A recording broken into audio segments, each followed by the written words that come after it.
안녕하세요. 국민대학교의 정구민입니다. 오늘 뵙게 돼서 영광이고요. 사실 저도 많이 배워야 되는데 이 자리에 불러주셔서 감사드립니다. 9월에 이제 독일 미넨 모터쇼를 미넨 모빌리티 쇼죠 다녀왔는데 예전하고 변한 부분이 딱 두 가지 있는 것 같아요. 첫 번째 뭐냐면 독일 쪽에서 독일 완성차 업체들이 정보 공유를 잘 안 합니다. 근데 이제 거기에서 이제 두 가지가 있는 거죠. 그러니까 중국 자동차사에 대한 견제 의미도 하나 있고요. 그리고 또 하나는 자기들도 잘 모른다는 거죠. 앞으로 어떤 소프트웨어 디파인드 비클이 어떻게 발전해 나갈지. 물론 이제 지금까지 오토사라는 표준을 주도해 오면서 독일 산업이 많이 이제 발전을 했는데 이제 앞으로는 어떻게 될지 모르겠다. 그래서 어떤 협력이 상당히 중요하고 그래서 뭐 학교라든가 뭐 기관이라든가 회사들의 협력체에 대한 얘기들도 지금 많이 하고 있습니다. 그래서 그런 부분들을 우리가 좀 같이 보면 좋을 것 같고요. 그래서 현대오토에버가 지금 한국 산업계에 주는 기여가 상당히 많은 것 같고, 그다음에 좀 주요 회사들이 다 이제 소프트웨어 인하우스를 가는데 오토에버의 이제 발전이 더 중요할 거로 생각이 되고요. 많은 도움도 부탁드리겠습니다.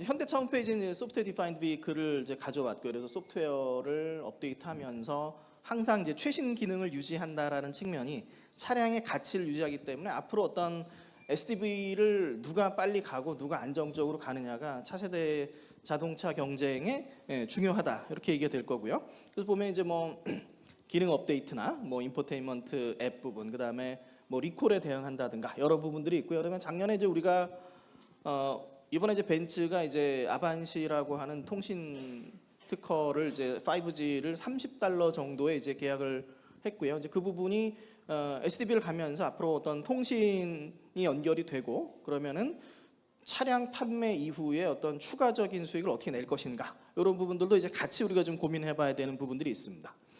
그리고 테슬라나 이제 폭스바겐 사례에서처럼 뭐 버그 픽스라든가 리콜 대응의 측면들, 그래서 앞으로 이제 가야 된다 이런 부분이죠.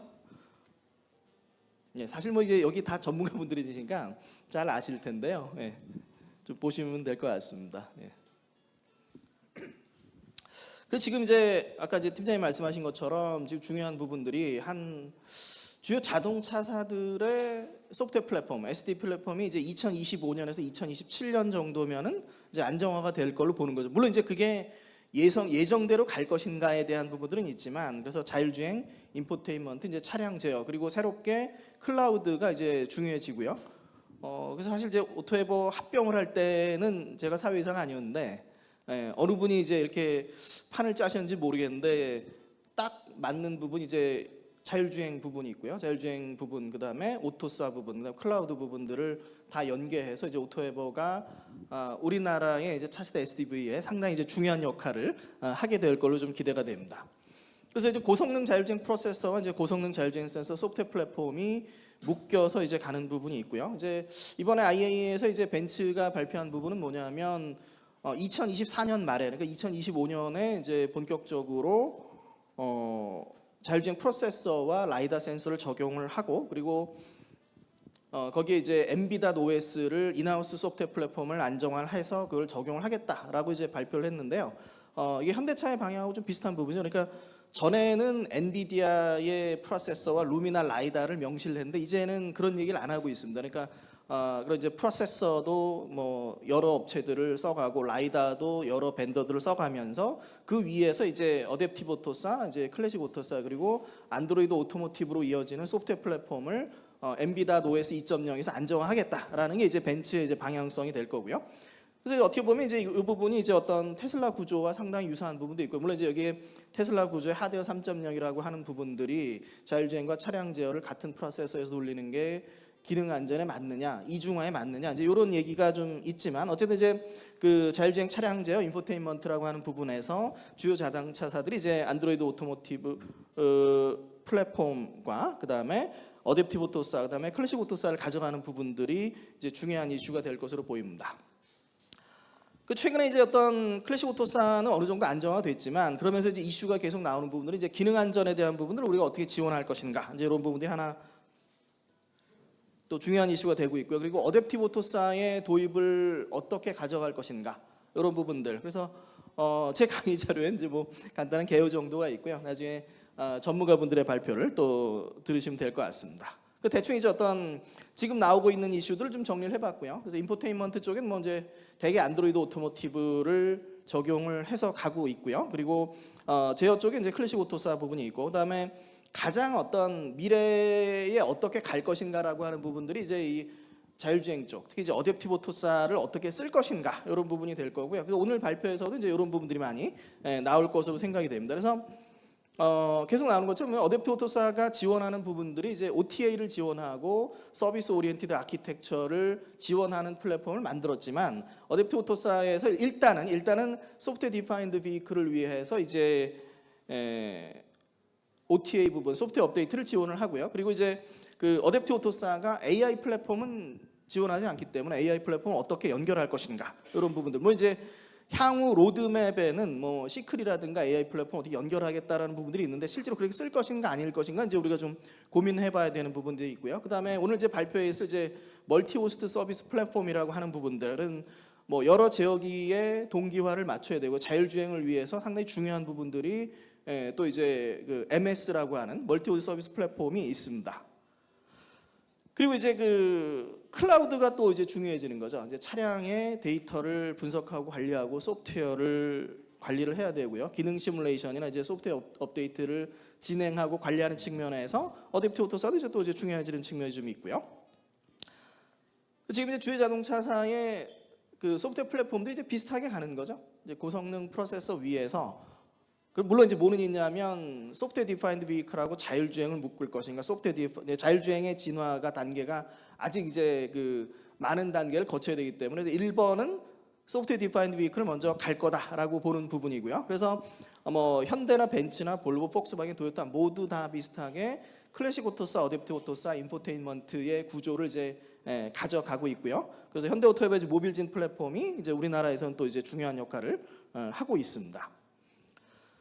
지금 이제 오토사 2003년 6월에 이제 출범을 했고 잘 알고 계신 것처럼, 그리고 이제 여기에서 제가 보면서 재미있는 부분은 뭐가 있냐면 오프 더 쉘프 커머셜 하드웨어에서 그 프로세서를 비슷하게 가져간다라는 거죠. 그래서 지금 인피니언이나 르네사스나 NXP의 차량 제어 프로세서들이 클래식 오토사에서 이제 비슷해지는 측면들, 이런 부분들이 좀 있고요. 그리고 두 가지 측면들이 이제 중요한 부분이었고요. 그래서 제어 기술량이 증가하면서 공간의 제약이 좀 있고 제어 소프트웨어 복잡해지는데 에러를 어떻게 줄일 것인가, 이제 기능 안전성의 측면이라든가, 그러니까 오토사가 확장되는 계기가 된 부분이 또 하나 이제 요 기능 안전성 부분이 있기 때문에 그런 부분들이 좀 얘기가 될 것 같습니다. 요 프로세서, 그 개발 프로세서, 뭐 에이스파이스나 이런 부분이 될 거고요. 그리고 기존에 이제 아직도 학교에서는 이제 뭐 마이크로 프로세서를 배우면 레저 세팅이 쭉 가는데 이제 이런 부분들이 아니라 휴먼 센트릭 파트, 사람이 생각하는 대로 소프트웨어 모델을 나눠 나가는 더 휴먼 센트릭 파트의 중요성이 더욱 중요해지면서 여기에서 이제 나오는 부분이 이제 오토사에 따라서 이제 부품 시장이 재편될 수 있다, 이런 얘기들도 이제 나오고 있습니다. 그래서 이제 오토사에서 이제 기능 안전성에서 가장 이제 많이 나오는 부분들이 이제 OEM에서 이제 소프트웨어를 통합 관리한다라고 하는 측면들, 그래서 OEM의 역할들이 점점 더 이제 중요해지고 있는 측면이 있고요.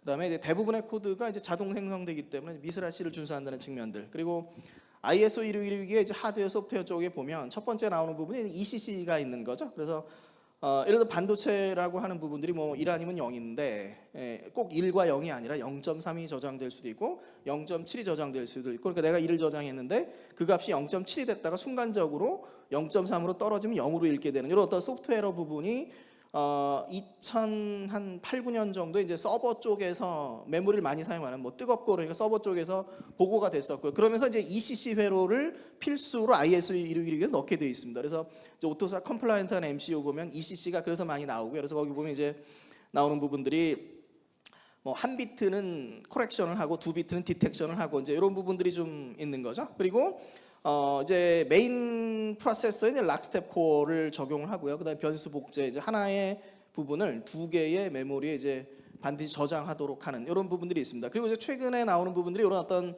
테슬라의 SDB 사례에서도 이제 반도체 플래시 메모리의 한계가 좀 있어서 최근에 어떤 차세대 메모리로 넘어가는, 그래서 인피니언 같은 경우에 지금 RRAM이라든가 FRAM으로 플래시를 대체하려는, 빠르면 올 연말쯤이 될 거고요. 이제 그런 부분들도 이제 우리가 한번 생각해 볼 수 있습니다. 그래서 이제 오토사에서 제공하는 기본적인 펑셔널 세이프티에 대한 이제 자세한 설명이 있을 텐데요. 그래서 타이밍 프로텍션이라든가 이제 메모리 파티셔닝 부분이 있고요. 그 다음에 엔드 투 엔드 프로텍션, 뭐 데이터 전송에 대한 부분들, 그 다음에 메모리 분할을 통해서 일정의 영역을 중요한 태스크로 보호해주는 역할도 있고요. 그 다음에 프로그램 플로우 모니터링에서는 이제 실행 순서까지 체크할 수 있도록 하면서 그런 어떤 기능 안전성 부분을 좀 강화를 하고 있습니다. 그래서 이제 클래식 오토사를 다시 한번 우리가 정리를 해보면, 예를 들어서 이제 전에는 어떤 제어라든가 통신이라든가 어떤 기능이 중요했다면, 이제는 어떻게 되냐면은 그걸 하드웨어도 일부 집어넣고요. 그다음 오토사 플랫폼을 통해서 제어나 통신이라고 하는 기능들을 간단하게 만들고, 오토사라고 하는 검증된 플랫폼을 통해서 통신이나 제어의 소프트웨어를 간략하게 짜면서 검증하는 소프트웨어를 좀 줄이자. 이런 게 이제 어플리케이션을 간단하게 해가지고 검증을 줄이자, 이런 부분이 될 거고요. 그 다음에 이제 기존에 있던 뭐 메모리나 진단이라든가 모드라든가 이제 와치독 같은 기능들은 사실상 어떤 기능 안전성하고 좀 관련이 있는데, 그런 기능들을 좀 강화해서 소프트웨어의 에러 확률을 이제 줄이자라고 하는 부분들이 이제 그 오토사 클래식 기능 안전성의 이제 중요한 이슈로 우리가 이제 생각해 볼 수 있습니다.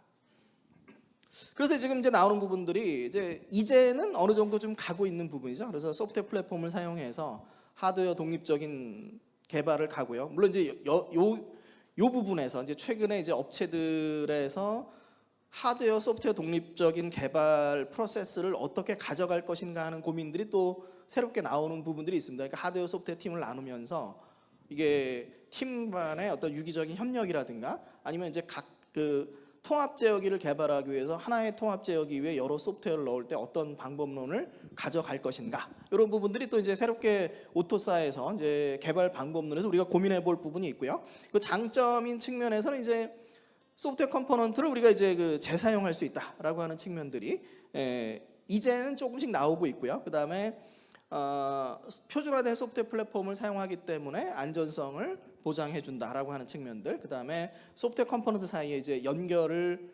제공하고 서로 간의 협력을 가져갈 수 있다, 이런 게 이제 될 것 같습니다. 그래서 보면 이제 모듈 간 이제 표준화된 인터페이스 지원 부분들이 좀 있고요. 그런 부분들하고 그 다음에 또 하나 이제 우리가 좀 고민해 볼 부분들은 표준화된 소프트웨어 구조 정의라고 하는 부분들이 사실은 어떤 것까지 가냐면 이제 특정 부품사에 대한 의존성을 감소시킬 수 있다라고 하는 측면도 좀 나오게 됩니다. 예전에 이제 그 전시회에 가서 이제 보쉬 관계자를 만났을 때 이제 보쉬 관계자가 그런 얘기를 하거든요. 뭐냐면 클래식 오토사를 썼더니 다들 비슷해진다는 거죠. 그리고 우리가 가지고 있는 장점을 드러낼 수 없어서, 그럼 이제 개발자가 살짝 하는 얘기가 뭐냐면 CDD에 어떻게든지 밀어 넣어서 좀 해볼까라고 하는 부분들을 이제 그 OEM들하고 좀 트러블이 있다라고 얘기를 하는데, 이제 이 소프트웨어 구조가 간단해지고 하드웨어가 표준해지면서 나타나는 부품이 비슷해지는 측면들, 이걸 어떻게 할 것인가라고 하는 측면이 또 이제 클래식 오토사에서 부품사 입장에서는 또 고민해봐야 될 부분들이 좀 되고 있습니다. 그래서 많이 이제 나오는 그림이죠. 이제 오토사를 안 쓰면 익스포넨셜하게 복잡해지는 부분인데, 오토사를 쓰면 이게 처음엔 복잡하다, 감소할 거다. 근데 아직도 이제 어떤 오토사에서는 조금 더 고민해야 될 부분들이 많이 있습니다. 그래서 우리가 이제 모여서 오늘 얘기를 나누는 것도 이제 그런 연장선이 좀 될 것 같고요. 그리고 이제 그 클래식 오토사 측면에서 우리가 좀 봐야 될 부분들은 이제 첫 번째는 자동차사 중심의 이제 플랫폼이 되고 있다. 자동차사가 OEM에서 이제 탑다운으로 설계해 나가는 설계가 좀 중요해지고 있고요. 이제 근데 뭐 우리나라에서는 이제 어떤 독일에 비해서 소프트웨어 엔지니어가 많이 부족한 상황에서 계신 분들이 이제 일당백으로 다들 일하고 계신 부분이고, 그리고 독일에서도 이제 가끔 보면 이제 나오는 얘기가 소프트웨어라고 하는 부분에서 어떤 창의성이나 어떤 속도가 중요한데 그런 스피드에서는 한국이 좀 더 난 게 아니야. 독일이나 일본 같은 표준화된 체계에서 개발해가는 나라들하고 미국, 한국, 중국과 같은 나라들에서 소프트웨어 개발 속도는 이제 차이가 날 수밖에 없다. 다만 이제 독일에서는 이제 그런 부분들을 많은 투자를 통해서 인력을 통해서 좀 가져가는 부분들이 있는 것 같고요. 우리도 이제 조금 더 이제 그런 투자를 좀 늘려야 될 부분들이 앞으로 이제 산업에 필요한 부분이 될 것 같습니다. 그래서 이제 그 자동차사가 이제 부품을 설계 모델 부분 이제 설계를 해 나가면서 이제 부품이 좀 유사해지는 측면이 좀 있고요. OEM의 이제 노력이 많이 필요하다. 그리고 이제 어떤 기존의 어떤 소프트웨어 공학적인 측면들, 재사용성이라든가 이런 부분보다는 OEM의 어떤 설계 능력이 많이 올라갔고요. 그리고 그런 부분들이 이제 소프트웨어 인하우스해서 자체적으로 모든 소프트웨어를 설계해 나가는 그런 방향성에 또 하나 우리가 좀 찾아볼 수 있을 것 같습니다. 그래서 최종 목표는 이제 완성차의 안전성이나 안정성을 위한 부품 표준 및 공용화가 될 것 같고요. 그리고 이제 요 완성차 업체의 설계 능력이 이제 중요해지는 측면들, 이런 부분들 하나 우리가 좀 볼 필요가 있고요. 그래서 앞으로 이제 어떤 그 대형 부품 업체 위주의 시장 변화도 우리가 좀 대비를 할 필요가 있다. 이런 것도 한번 좀 우리가 살펴볼 필요가 있겠습니다. 그래서 처음에 이제 그 오토사 강의를 할 때 오토사 컴플라이언트 MCU 부분이거든요. 보면은 지금 이제 인피니언하고 프리스케일 르네사 3사 마이컴이 상당히 비슷해져 있습니다. 그러니까 GTM이라고 하는 엔진 제어 마이컴이 들어와 있고요. 그러니까 오토사라는 플랫폼을 공용화하기 위해서 하드웨어적으로도 많이 좀 들어와 있다. 이런 것도 한번 좀 참고를 우리가 해보면 좋을 것 같습니다. 네, 다음에 아마 저 어댑티브 오토사 때문에 이제 지금 많이 이제 공부를 하고 계시고 개발하시는 분들이 많을 것 같고요. 차세대 플랫폼이고 이게 어떻게 갈 것인가라는 방향성, 그리고 예를 들어서 이제 스마트폰에서 뭐 애플과 안드로이드의 경쟁이 자동차사에서는 어떻게 나타날 것인가에 대한 고민들도 좀 많이 있고요. 이번에 그 모빌리티 쇼, 독일 모빌리티 쇼를 보면 확실히 그 중국 쪽의 소프트웨어가 많이 또 올라왔다라고 하는 게 독일 쪽에서 좀 지적하는 부분이고요. 그 다음에 뭐 유럽 판매 단가가 한 3배 정도, 그 다음에 생산 단가는 한 5배 정도. 그러면 이 독일 산업이 이 전기차를 어떻게 이제 대응할 것인가, 그래서 뭐 규제를 만들어야 될 것인가, 이런 고민들도 같이 좀 이제 나오고 있습니다. 그래서 어댑티브가 이제 2017년 3월에 이제 좀 나왔고요. 그래서 고성능 컴퓨팅하고 기존의 클래식 오토사로는 좀 제한이 좀 있으니까 고성능 컴퓨팅하고 통신 메커니즘, 그 다음에 좀 소프트웨어 오리엔티드, 서비스 오리엔티드 아키텍처 SOA를 어떻게 구현할 것인가, 이런 부분들까지 이제 같이 좀 보고 있습니다. 다만 이제 여기 다들 알고 계시니까 이제 그 고민되는 부분들을 많이 이제 얘기를 좀 하시는데, 그 어떤 부분이냐면 이제 기존에 사실은 뭐가 있냐면 클래식 오토사하고 어댑티브 오토사는 전혀 다른 플랫폼이거든요.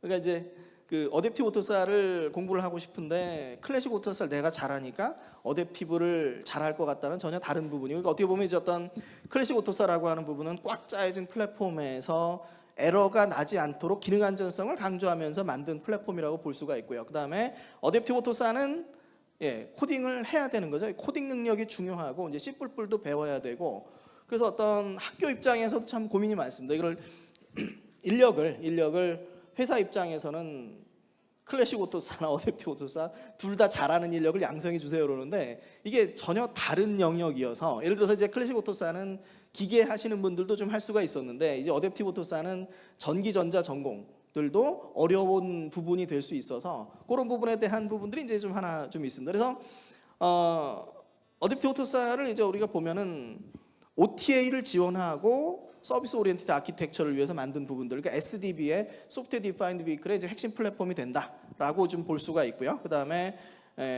고성능 ECU, 그 다음에 높은 속도의 통신 부분들, 뭐 이런 부분들도 우리가 한번 좀 볼 수가 있습니다. 그래서 이제 가장 큰 변화는 뭐가 있을 거냐면 이제 API를 써서 우리가 코딩을 해야 된다는 거죠. 그래서 회사에서도 이제 그 클래식 오토사와 어댑티브 오토사에 대해서 조금 다르게 좀 볼 필요가 좀 있다라고 하는 부분이 좀 될 것 같고요. 그리고 이제 여기서 나오는 부분들이 그러니까 UCM이라고 하는 부분이 있습니다. 그래서 업데이트 앤 컨피그레이션 매니지먼트라고 UCM을 통해서 OTA를 지원을 하는 거죠. 우리가 이제 예전에는 이제 자체적으로 만든 다운로드 플랫폼을 썼는데 이제 어댑티브 오토사라고 하는 부분들이 이제 UCM을 통해서 OTA를 지원하기 때문에 그 표준을 따라가는 부분들. 이게 이제 지금 어댑티브 오토사에서 가장 이제 중요한 부분이 좀 될 수 있겠고요. 그래서 여기에서 이제 뭐 데이터 전송, 소프트웨어 패키지 처리 뭐 이런 부분들을 다 해주고 다운로드 같은 부분들, 업데이트 같은 부분들을 이제 담당을 하게 됩니다. 그리고 어댑티브 애플리케이션에서는 이제 요 파운데이션이라고 하는 부분들이 클래식 플랫폼과 달리 이제 하나의 라이브러리로 되어 있어서 이제 API를 불러서 우리가 코딩을 하는 이런 부분들이 이제 중요한 부분이 될 거고요. 그래서 기본적인 기능들에 대한 부분들하고 그 다음에 이제 아라컴 API를 통해서 이제 서비스를 UCM이나 SM 같은 이제 펑셔널 클러스터 쪽에 서비스를 요청하는 부분들. 그래서 어떤 여기 이제 또 코딩으로 되어 있습니다. 그래서 전혀 이제 새로운 세계가 되고 공부할 게 이제 많은 부분이 되고요. 그래서 이런 부분들도 우리가 좀 같이 좀 참고를 해봐야 될 부분들이 좀 있습니다. 그래서 소타하고 이제 포타 부분들 이제 가는 부분들 있고요. 그래서 지금 나오는 부분들 쭉 있고 결국 이제 이런 부분들을 이제 여기도 이제 또 고민하고 있는 부분이죠. 그러니까 클래식 오토사는 이제 통째로 업데이트를 해야 되는데 이걸 개별 업데이트를 어떻게 갈 것인가라고 하는 고민들이 좀 있고요. 그 다음에 대신 이제 어댑티브 오토사는 이제 전체 플랫폼 업데이트도 하면서 그 다음에 애플리케이션 업데이트, 소타도 가면서 이런 부분들을 이제 같이 좀 제공을 하게 됩니다.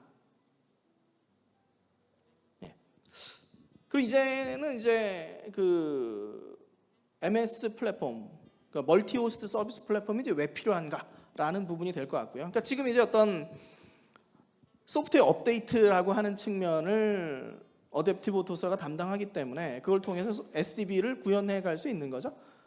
이제 어떤 그런데 이제 그게 아니라 그 다음 단계인 이제 자율주행을 어떻게 대비할 것인가. 물론 이제 지금 어댑티브 오토사 표준에서도 그런 부분들을 계속 준비를 해 나갈 걸로 이제 보이는데요. 일단 지금은 어떤 부분이 부족하고 왜 이게 이제 멀티 서비스 플랫폼을 필요하게 되는가 이런 부분이죠. 그래서 자율주행 쪽을 봤더니 어댑티브 오토사는 어디까지나 소프트웨어 업데이트만을 지원을 하기 때문에 AI 플랫폼에 대한 지원이 필요하더라 이런 게 될 거고요. 그다음에 이제 두 번째는 보면 이제 어댑티브 오토사가 상당히 이제 무겁습니다. 그래서 올해 이제 그 오토사 오픈 컨퍼런스를 보면 저는 학생들만 다녀왔는데요. 거기 보면 뭐가 나오냐면은 어댑티브 오토사를 프로세서를 어떻게 가속화할 것인가 이런 걸 제공하는 업체도 좀 나타났고요.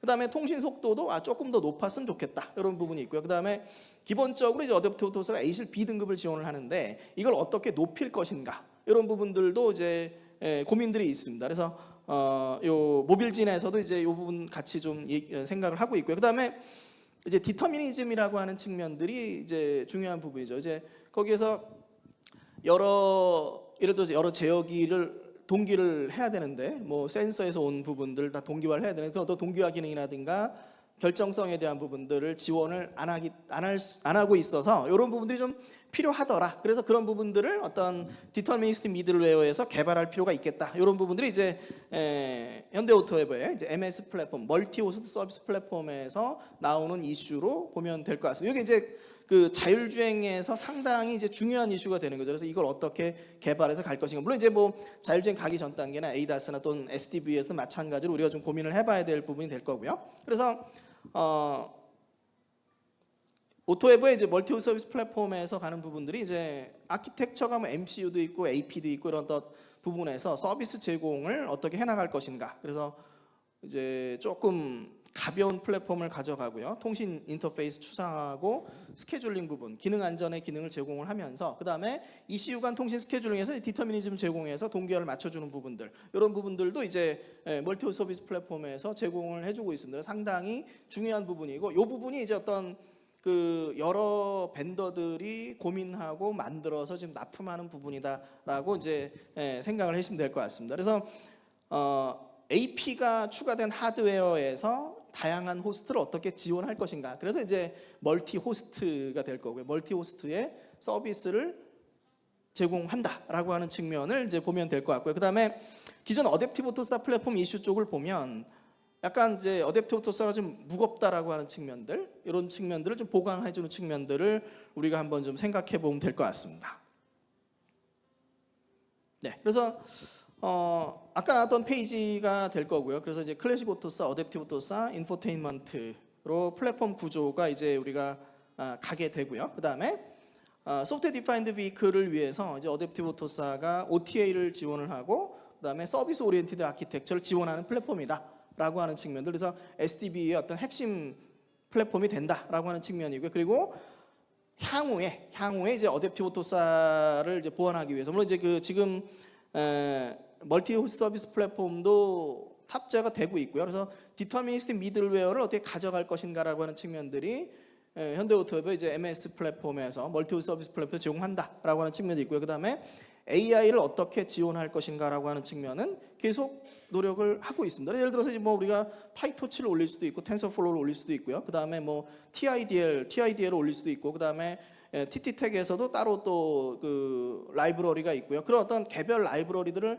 가져갈 것인가, 아니면 어댑티브 오토사 C++로 가기 때문에 어댑티브 오토사에서 이제 C클이라고 하는 부분들을 이제 앞으로 지원하려는 계획을 가지고 있는데, 그렇게 되면 이제 그게 C클을 지원하면서 거기서 AI 플랫폼이 갈 것인가, 이런 부분들은 또 이제 OEM 측면에서 고민을 해봐야 될 부분이고, 다만 이제 그런 부분들이 어떤 프로세서의 진화와 맞물려 있어서 이 아키텍처, 전기전자 아키텍처와 소프트웨어 플랫폼, 그리고 애플리케이션의 발전까지를 다 묶어서 봐야 될 거고요. 그 다음에 이제 또 하나 중요한 부분들이 이제 클라우드가 상당히 중요해지고 있습니다. 그래서 클라우드에서 예를 들어서 지금 뭐 소아피라는 데에서 나오는 거 보면, 소아피가 뭐 어떻게 볼 것인가라는 부분이 있지만 암 생태계의 확대이면서 우리가 체크해 볼 부분들이 또 있는 거죠. 그러니까 암 생태계니까 암을 갖다가 이제 뭐 클라우드에서 에뮬레이션하고 시뮬레이션을 해서 그걸 그대로 가져오게 되면 소프트웨어의 뭐 디터미니즘을 우리가 가져갈 수 있다라는 게 이제 소아피 쪽의 얘기이고요. 다만 이제 그게 암 생태계 부분인 거. 어쨌든 클라우드에서도 그런 어떤 개별 프로세서의 시뮬레이션이나 소프트웨어 시뮬레이션 부분들, 소프트웨어 관리 부분들, 그 다음에 데이터의 처리 부분들, 그 다음에 자율주행 시뮬레이션처럼 그런 부분들이 또 이제 같이 중요해지고요. 그래서 그런 부분들도 이제 또 오토웨버가 다 제공을 해주게 될 것으로 생각이 됩니다. 이번 오토사 오픈 컨퍼런스에서 이제 강조하는 부분은 뭐가 있냐면, 이제 컨소시엄 간의 협력을 많이 얘기를 하고 있습니다. 그래서 오토사를 중심으로 국제 표준이 이제 오토사를 중심으로 거기에 이제 코베사, 옛날에 제네비가 될 거고요. 그 다음에 독일 쪽에 이제 차량 데이터 부분, 이제 가이아 X가 될 거고요. 아쌈이라고 하는 부분도 뭐 데이터나 클라우드 표준이 될 거고요. 이제 소아피라고 하는 부분들, 그다음에 이클립스라고 하는 부분들, 이런 어떤 다양한 어떤 단체들의 협력을 통해서 어떤 그 소프트웨어 디파인드 비클을 이제 발전시켜 나가야 된다라고 하는 측면이 얘기가 됐습니다. 그래서 이제 오토웨버 측면을 보면 지금 이제 세 개의 축이 있는 거죠. 이제 인베디드 소프트웨어 부분들, 거기에는 어떤 어댑티브 오토사와 클래식 오토사가 있고요. 그 다음에 자율주행 플랫폼이 있고요. 그리고 거기에 이제 차량용 클라우드, 세 개 부분이 앞으로 어떤 SDB와 자율주행의 이제 핵심이 될 텐데, 이런 부분들이 오토웨버에서 다 제공하고 있는 부분들이 이제 앞으로 우리나라의 산업 발전에 많이 도움이 될 것으로 생각이 됩니다.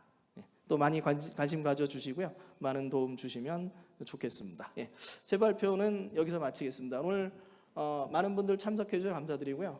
사실 뭐 이게 제가 저 깊이 있게 하는 건 아닌데 같이 좀 공부해 나가면 좋을 것 같고요. 또 저한테도 많은 또 인포메이션 주시면 저도 또 공부를 많이 하도록 하겠습니다. 오늘 참석해 주셔서 감사드리고, 앞으로 우리나라의 또 SDB의 발전을 위해서 많은 또 부탁드리겠습니다. 감사합니다.